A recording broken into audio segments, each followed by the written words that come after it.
Today in Chicago, Toyota pulled the wraps off of one of the most hotly anticipated models in their lineup, the all-new Grand Highlander.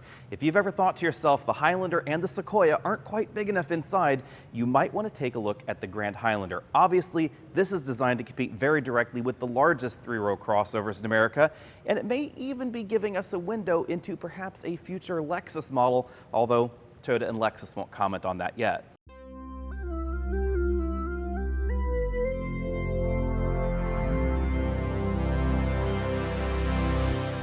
First, let's talk about the design. As you approach the vehicle, you'll notice it is definitely boxier than the current Highlander. And the design theme is a little bit different as well. It looks a little bit more like the RAV4 and some of Toyota's other international products. I think the look is definitely very attractive and more Toyota than the current Highlander, which I've always thought looked a little bit more like a Subaru. We have a strong bar running right across the nose, full LED headlights here with LED accents, LED fog lights below, and of course a big aggressive grille at the bottom. The boxiness continues around the side where we certainly find a big upright hood, giving this more of a muscular, more of an SUV-like appearance than we find in the Highlander, which is definitely a little bit more sleek, a little bit more aerodynamic looking. We find squared off wheel arches. At over 201 inches long, the Grand Highlander is certainly grander than the regular Highlander. And again, back here, you get a little bit of a scaled up RAV4 vibe with the way that this last pillar has been integrated in the vehicle. 8 inches or more of ground clearance is going to happen in every model. And improving cargo practicality, we have a relatively upright hatch in the back, although we do have that same sort of slant that mirrors what we find in the RAV4. Pretty high roofline. This is actually a lot taller than the CX-90 that Mazda just released. And interestingly, this is about the same size on the outside as that Mazda CX-90. But because we have the shorter hood profile, it ends up being larger on the inside with up to 33% more cargo room than that new Mazda. The supersized RAV4 looks continue out back where we find aggressive LED taillight modules including red LED turn signals, dual exhaust tips at the bottom, Grand Highlander spelled out on the hatch in sort of a discreet body color matching scheme right there. Fairly small Toyota logo, kind of surprising for the modern trend of supersized logos on the back. And this is the next vehicle in Toyota's lineup to get their all-new Hybrid Max powertrain. As always, be sure and sound off in the comment section. Let me know what you think of the design of the Grand Highlander. I hope that the regular Highlander adopts this design language in its next refresh because I think this is more attractive than the current Highlander. Let me know what you think, of course. The Hybrid Max drivetrain has basically been borrowed out of the Toyota Crown. It produces 362 horsepower when located under this hood and will get you 0 to 60 in under 6.5 seconds. We don't have any fuel economy estimates for that drivetrain, but the design is definitely different than what we've seen from Toyota before. This uses a traditional 6-speed automatic transmission combined with a clutch pack, an electric motor, and a 2.4-liter turbo. Now you can also get the 2.4-liter turbo without the hybrid system. That's going to be the base engine in the Grand Highlander. I don't have any official power output figures for that one just yet, but it's probably going to be around 265 horsepower. That's what we see in the non-Grand Highlander, I guess the less Grand Highlander, whatever you want to call it. There's also going to be the 2.5-liter regular hybrid system borrowed out of the Highlander, probably producing between 240 and 245 horsepower.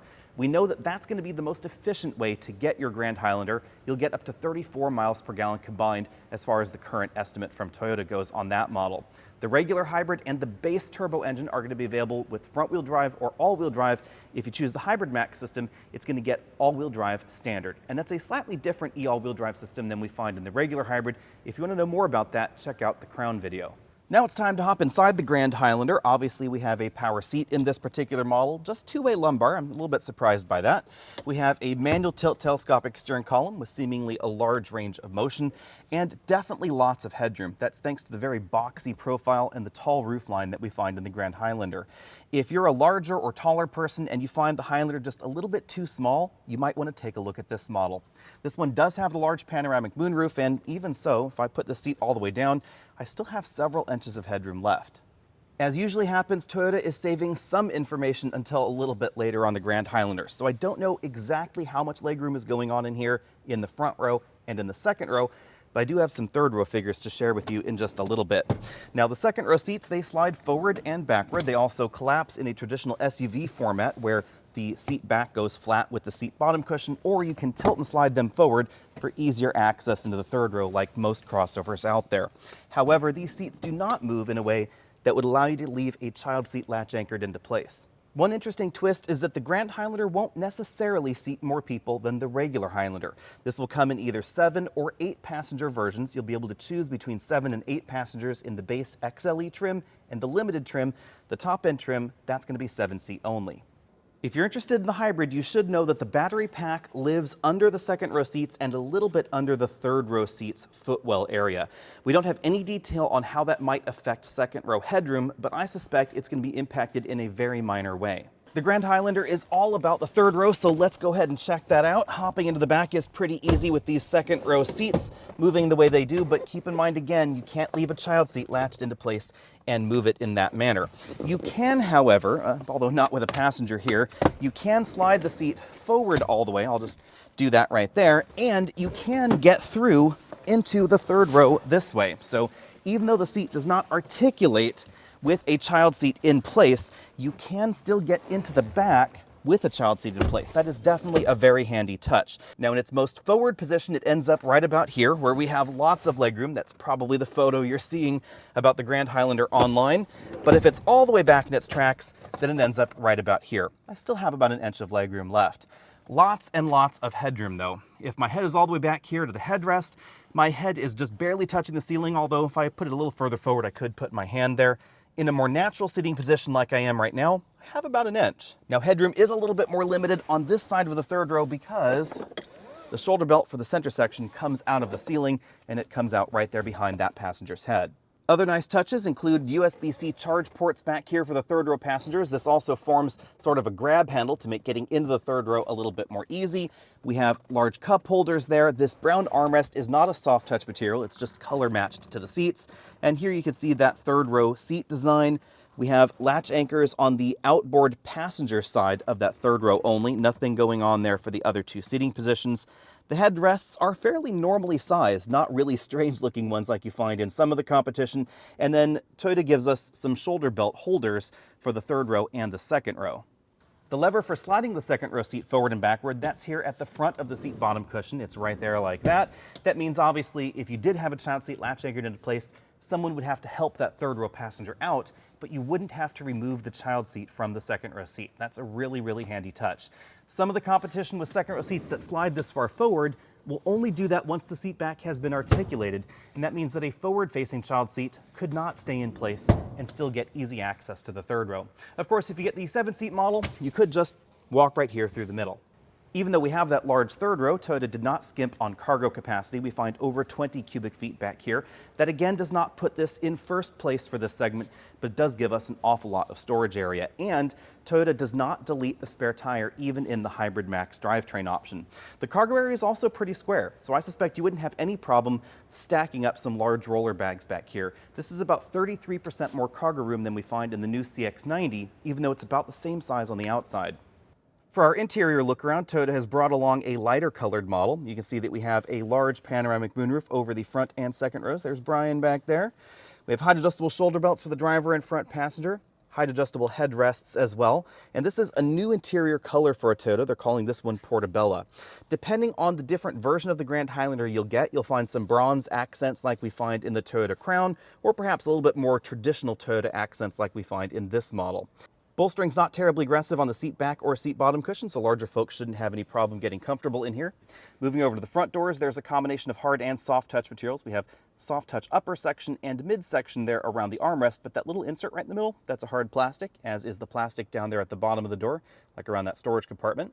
We find imitation wood trim on the dashboard and on the doors. If you want real wood trim, you're going to have to step up to Lexus or step across to something like the CX-90, which is probably going to be more expensive. The dashboard design is definitely different from what we've seen from Toyota before. It's a multi-level dash design, but it's fairly short in terms of this dimension here. So it's not that long dashboard that we've seen in other Toyota products. This upper section is stitched afterwards. It's an injection molded component. We then find hard plastics at the top. Lots of storage going on here, storage cubby there. Instead of the wood trim, you can get some geometric plastic inserts if you want to in other trims. USB charge only port there. Lots of storage space, bin style glove compartment there. A large touchscreen infotainment system running the same software that we've seen in other Toyota models for a while. It does support CarPlay and Android Auto integration as well. Below that, we have the controls for the tri-zone automatic climate control, 2 big air vents there, the engine start-stop button, Lots of USB-C ports in here. These are all USB-Cs. Wireless charging mat.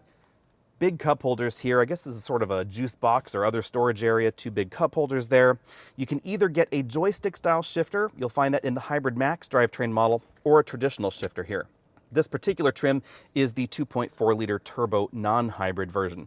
Electric parking brake, auto brake hold, controls for the all-wheel drive system right there. This large storage console in the middle has a removable tier, which is a nice touch, but the opening is fairly small. It's wide on the inside, but the opening is considerably smaller than the inside. Then we have this padded roller style shade over the top of that. Moving over to the driver's side, we have a full color LCD instrument cluster. That's a really attractive design. There's also a color heads-up display on top, another really nice touch. We have a driver monitoring system. Not too many details on that system just yet from Toyota. The steering wheel design is pretty similar to what we see in other Toyota models. Controls over here for that multifunction cluster, the adaptive cruise control on this side, infotainment controls down there at the bottom. Unfortunately, Toyota has yet to release pricing information for the Grand Highlander, but you can bet its price tag is going to be a little bit more dear than the Highlander without the Grand. The base engine is the same, it's that 2.4 liter turbocharged engine, but the Grand Highlander will start in XLE trim. So as far as feature level content goes, it's going to be a grade above what we find in the regular Highlander. You will be able to get this in front-wheel drive or all-wheel drive trims with the turbo or the base hybrid system, but the Hybrid Max system is likely going to be the most expensive way to get your Highlander, whether we're talking about the big one or the little one. Pricing information is likely going to happen a little bit closer to the on-sale date, which is going to be sometime this summer. I am going to be driving it in May, so be sure and stay tuned for that video and more pricing details coming just as soon as possible. What's perhaps most interesting about the Highlander is the fact that this gets 2 different hybrid systems, not just 1, but 2, in a segment where pretty much everybody else has absolutely 0 on offer. You won't find a hybrid with 3 rows in the Honda lineup, in the Kia lineup, or in the Hyundai lineup when we're talking about a vehicle this size. You can get a hybrid or a plug-in hybrid Sorento, but it is going to be significantly smaller than this.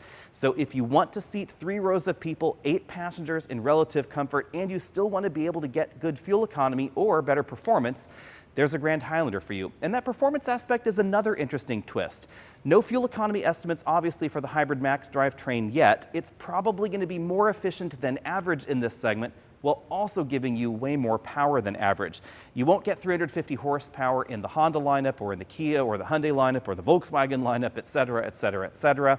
You will get more power in the Jeep lineup, but it's going to be an awful lot thirstier than this, and it's not going to give you the same kind of roominess.